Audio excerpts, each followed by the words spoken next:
ഇടപ്പള്ളി മണ്ണുത്തി ദേശീയപാതയിലെ ഗതാഗത കുരുക്ക് കണക്കിലെടുത്ത് പാലിയക്കരയിലെ ടോൾ പിരിവ് ഹൈക്കോടതി തടഞ്ഞു. ഗതാഗത കുരുക്ക് പരിഹരിക്കുന്നതിൽ വീഴ്ച വരുത്തിയതോടെ ടോൾ പിരിക്കുന്നത് 4 ആഴ്ചത്തേക്കാണ് ഹൈക്കോടതി തടഞ്ഞത്.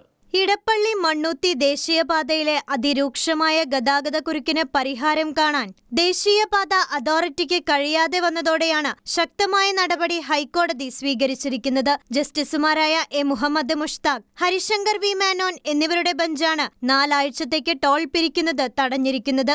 4 ആഴ്ചയ്ക്കുള്ളിൽ ദേശീയപാത അതോറിറ്റി ഗതാഗത കുരുക്കിന് പരിഹാരം കാണണമെന്നും ഹൈക്കോടതി നിർദ്ദേശം നൽകി.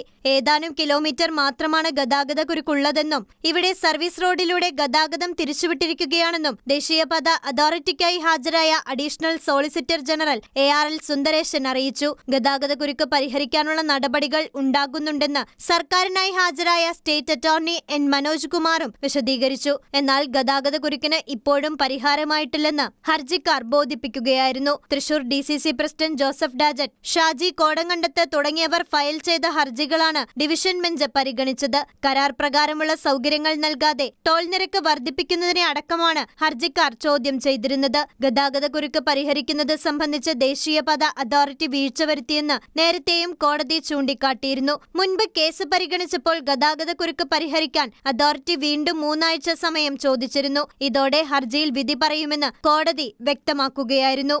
ഷെക്കന ന്യൂസ്, തൃശൂർ.